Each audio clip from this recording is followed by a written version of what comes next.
हाय दोस्तों, नमस्कार। मैं एमडी आजमी। मैं एक चीज बताने जा रहा हूँ जो इलेक्ट्रिसिटी के बारे में। ठीक है, आज के समय में टेक्नोलॉजी का जमाना है और हमको टेक्नोलॉजी में जाना चाहिए। ठीक है, और इसके बाद कि हमको इसके बारे में समझना चाहिए। अर्थिंग क्या है, अर्थिंग क्या है, उसके बाद और एमसीबी क्या है, आरसीसीबी क्या है, यूसीसीबी क्या है, एसीसीबी क्या है, इसके बारे में हमें डिटेल्स समझना चाहिए। सबसे बड़ी चीज क्या है, ट्रांसफार्मर। ट्रांसफार्मर हम देखते हैं रोज। ट्रांसफार्मर एक ऐसी मशीन है जिसे 3 भागों में डिवाइड किया गया है। ट्रांसफार्मर क्या है, स्टेप डाउन ट्रांसफार्मर होता है, एक अपर ट्रांसफार्मर होता है, एक वर्टिकल टाइप ट्रांसफार्मर होता है, एक हॉरिजॉन्टल टाइप ट्रांसफार्मर होता है। ट्रांसफार्मर प्राइमरी एक वेंडिंग होती है और सेकेंडरी। प्राइमरी का क्या काम है कि जो 11,000 वोल्टेज आती है वो अपने अंदर एब्जॉर्ब करती है। जब एब्जॉर्ब करती है तो उसको फिर अंदर से बाहर निकालती है और सेकेंडरी को देती है। सेकेंडरी सभी घरों पे भेजता है कितना, 220 वोल्टेज, 240 वोल्टेज। ये सबसे बड़ी चीज है कि सेकेंडरी प्राइमरी लेने के बाद सेकेंडरी को देता है और सेकेंडरी उसको फिर किसको देता है, घरों पे। तो आज वो सेकेंडरी के बारे में। और उसमें जो आयल होता है वो किस चीज का आयल होता है, सिलिका जली का। किस चीज का आयल होता है, सिलिका जली। और आज कितने लोग को ये नहीं पता होगा कि सिलिका जली क्या आयल होता है। ठीक है, और सबसे बड़ी चीज है कि ट्रांसफार्मर जो होता है उसमें 3, एक न्यूट्रल होता है फेस और एक डबल फेस होता है। तो ये सबसे बड़ी चीज है। और उसमें एक होता है HRC, high refrigerating capacity.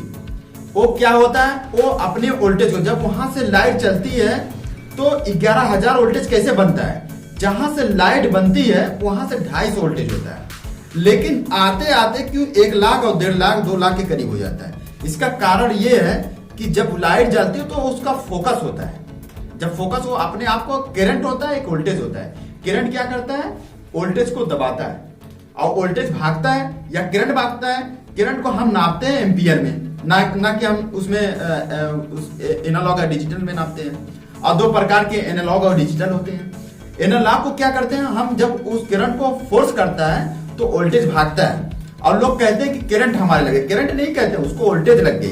Current वो तो फोर्स करता है।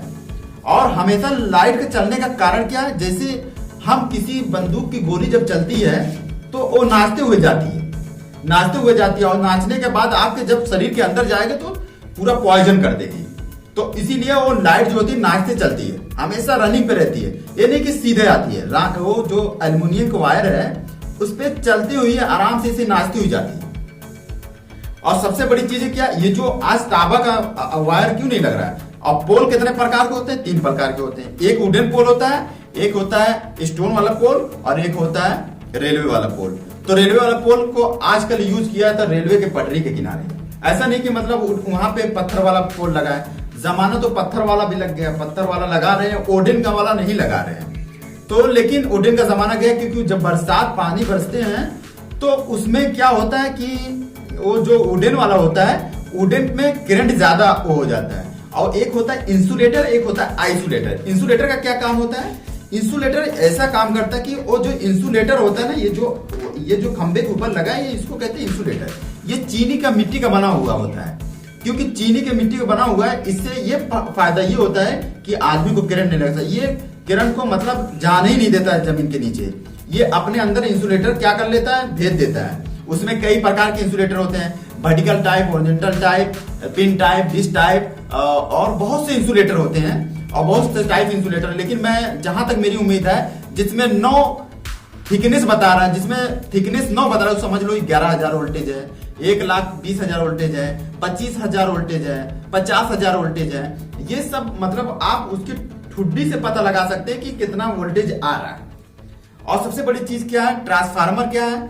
ट्रांसफार्मर में जो सबसे बड़ी प्राइमरी और सेकेंडरी होता है वो अपने अंदर इतना अब्सॉर्ब कर देते हैं कि वो न्यूट्रल खुद बना के देता है। न्यूट्रल वहां से बन के नहीं आता है, मेन डीबी से बना के नहीं आता है, न्यूट्रल खुद यहां से बनाया जाता है। जब न्यूट्रल बनता है, अर्थिंग कितने प्रकार की होती है, 3 प्रकार की होती है। अर्थिंग कितने प्रकार की होती है, 3 प्रकार की। एक केमिकल अर्थिंग होती है, एक प्लेट अर्थिंग होती है, एक पाइप अर्थिंग होती है। आज हम लोग किस अर्थिंग का यूज, आज किसी घर में अर्थिंग नहीं यूज हुई है। अगर मिसाल के तौर पे 11,000 वोल्टेज आ जाए तो आप लोग क्या करेंगे? तो इसके लिए क्या क्या आपके पास कोई सुविधा ना रेक्टिफायर है आपके पास, ना आपके पास बालू है। सिटी में तो होगा, रेक्टिफायर भी आपके पास नहीं है, ना बालू है, ना आपके पास वो है, क्या नाम है, जब बालू नहीं है तो इससे आप क्या बुझा? रेक्टिफायर का सबसे बड़ी चीज है और हर घर में रेक्टिफायर की जरूरत है। रेक्टिफायर किसी घर में